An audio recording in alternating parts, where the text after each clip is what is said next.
नमस्कार विद्यार्थी मित्रांनो, मी प्रियंका ग्लोबल ऑनलाईन मराठीमध्ये आपल्या सगळ्यांचं मनापासून स्वागत करते. आज आपण महाराष्ट्र सेट एक्झामिनेशन पेपर 1 करिता काही असं महत्त्वपूर्ण टॉपिक्स आपण बघणार आहोत.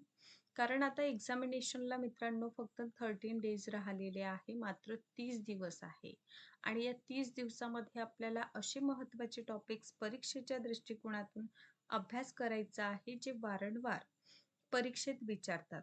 कारण लिमिटेड टाईम आहे आपल्याकडे आणि त्यामध्ये आपण मॅक्सिमम जे मेजर पी-वाय-क्यू टॉपिक असतात, त्याला फोकस करायला हवं. सोबतच पी-वाय-क्यू प्रॅक्टिस हे आता आपल्या परीक्षेच्या दृष्टिकोनातून खूप महत्त्वाचं ठरत आहे. त्यामुळे आपण सगळ्यांनी आता पी-वाय-क्यूजवर जास्तीत जास्त फोकस करणं, म्हणजेच परीक्षा क्वालिफाय होणं अ, हे त्याचं सूत्र असेल. त्यामुळे मित्रांनो आपल्याला काय करायचं आहे, पेपर 1च्या अभ्यासक्रमामध्ये 10 युनिट्सचं समावेशन आहे. टोटल 10 युनिट्स आहे आपल्याला. तर मित्रांनो या 10 युनिट्सपैकी पहिली जे युनिट आहे ते टीचिंग ॲप्टिट्यूड आहे. म्हणजे अध्यापन अभियोग्यता ही युनिट आहे. तर यामध्ये मागील 5 वर्षामध्ये असे काही महत्त्वाचे टॉपिक्स आहेत जे दरवर्षी येत आहे आणि तुम्ही लक्षात घ्या 2026चा जो क्वेश्चन पेपर असेल त्यामध्ये देखील शॉर्ट तुम्हाला हे टॉपिक्स 100% मित्रांनो पाहायला नक्कीच मिळेल. त्यामुळे या सेशनमध्ये जे महत्त्वाचे टॉपिक आपण डिस्कशन करणार आहोत, ते आपण स्किप करायचं नाही. त्याला नक्कीच एक ओव्हरलूक तरी करायला हवं. सोबतच आपण हे टॉपिक नोट डाउन करा, जेणेकरून येणाऱ्या परीक्षेमध्ये आपल्याला असेच टॉपिक पाहायला मिळेल.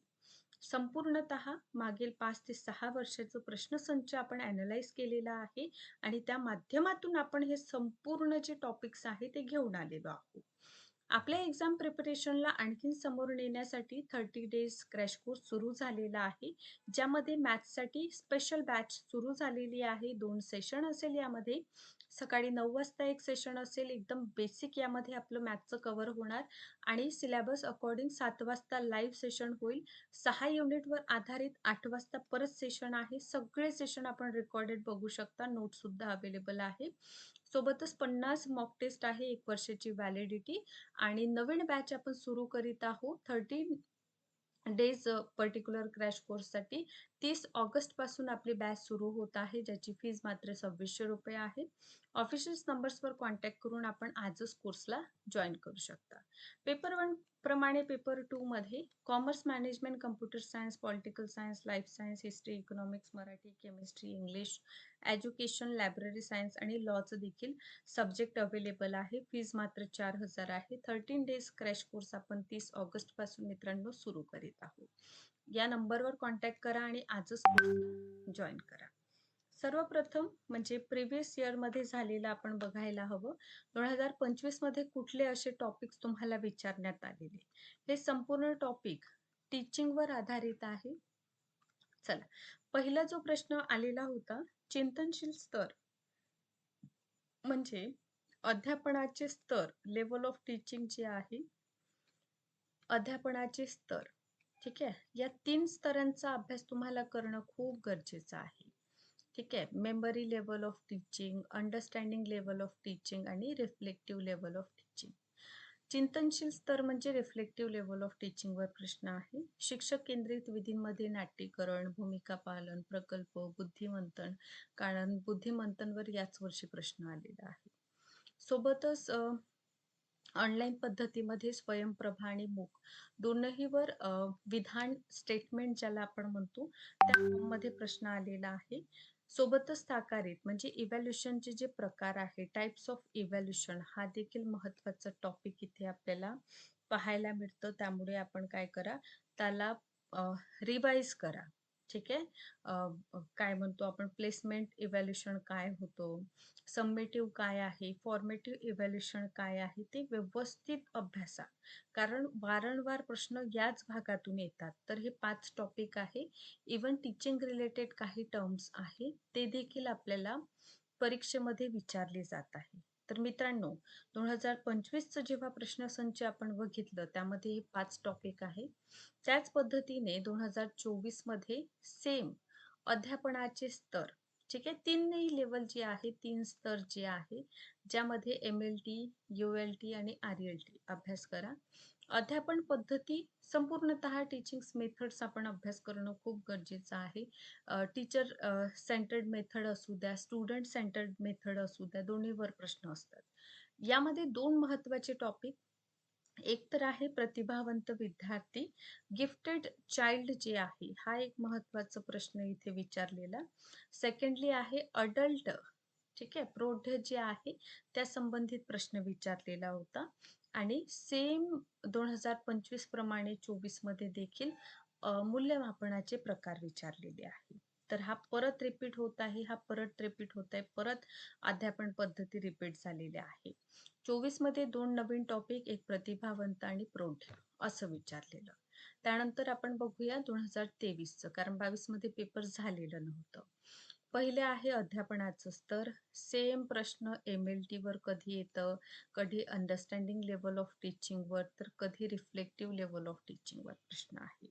त्यामुळे हा तर असा शुअर शॉर्ट टॉपिक आहे, जो येणाऱ्या परीक्षेमध्ये महत्त्वाचा ठरेल. त्यानंतर क्लासरूम टीचिंग काय आहे, त्यावर जरा फोकस करा. स्वयंवर प्रश्न आहे. Same teacher centred method and student centred method करा आणि इव्हॅल्युएशनचा प्रकार. हे 3 तर ठरलेलेच टॉपिक आहे. ठीक आहे. त्यानंतर बघा काय करायचं आहे, 2021 मध्ये आकलन पातळी. सेम अध्यापनाचे जे 3 लेव्हल आहे, एम-एल-टी, यू-एल-टी आणि आर-एल-टी वर सेम प्रश्न आहे. आता इथे बघा, ॲडolescent आणि अडल्ट हे दोनहींचा भेद व्यवस्थित अभ्यास करावा लागेल आपल्याला. म्हणजे शिकणाऱ्यांच्या वैशिष्ट्यांतर्गत हा टॉपिक आपण अभ्यास करतोय. त्यानंतर परत स्वयंवर प्रश्न इथे विचारलेला 21 मध्ये आणि अध्यापन पद्धतीमध्ये भूमिका पालनवर आलेलं एक न्यू टॉपिक इथे आपल्याला पाहायला मिळतं, ते म्हणजे श्रेयांकीकरणाचे प्रकार म्हणून. ओके.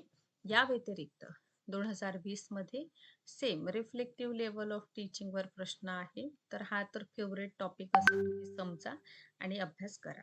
ठीक आहे.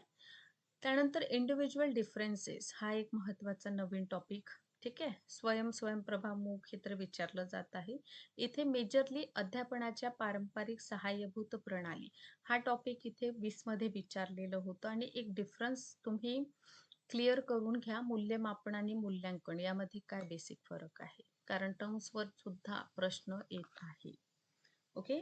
यानंतर काय लक्षात घेणार, 2019च्या प्रश्नसंचानुसार विमर्शी अध्यापन. आता हे बघा, level of teaching, level of teaching हा तुम्ही असं समजा मोस्ट फेवरेट टॉपिक आहे.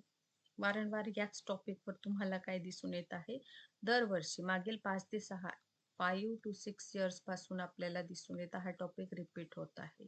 इव्हन टाइप ऑफ इव्हॅल्युएशन जे आहे, मूल्यमापनाचे प्रकार, हा देखील सिमिलरली दरवर्षी रिपीट झालेला आहे. ठीक आहे. इथे प्रौढ अध्ययनार्थी मूक ऑनलाईन पद्धतीमध्ये स्वयंप्रभा आणि मूक यावर जास्त फोकस आहे. आणि 19 मध्ये जे आहे ना, अध्यापनात आधुनिक सहाय्यभूत प्रणालीवर प्रश्न होतं. तर हे खूप काही नाही, फक्त लेवल ऑफ टीचिंग, ठीक आहे, types of evaluation, online methods, teaching method आणि शिकणाऱ्यांची वैशिष्ट्ये, सोबतच अध्यापनावर सहाय्यभूत प्रणाली ज्यामध्ये ऑफलाईन आणि ऑनलाईन दोनही सहाय्यभूत जे साधने आहेत ते अभ्यास करा. ठीक आहे. तर मेजरली 5 ठोक तुम्हाला 6 ते 7 टॉपिक मी आज सांगितलेले आहे, जे येणाऱ्या परीक्षेमध्ये आपल्याला करायचं आहे. हे टॉपिक व्यवस्थितरित्या कव्हर करण्यासाठी कंप्लीट आपण 13 डेज क्रॅश कोर्स सुरू केलेला आहे, ज्यामध्ये 3 तुम्हाला दररोज लाईव्ह सेशन आहे. याला आजच आपण ऑफिशियल नंबर्सचा वापर करून जॉईन करून घ्या. व्हिडिओ आवडला असेल तर नक्कीच लाईक करा आणि समोरचं सेशन नक्कीच रिसर्चवर असेल. Thank you so much.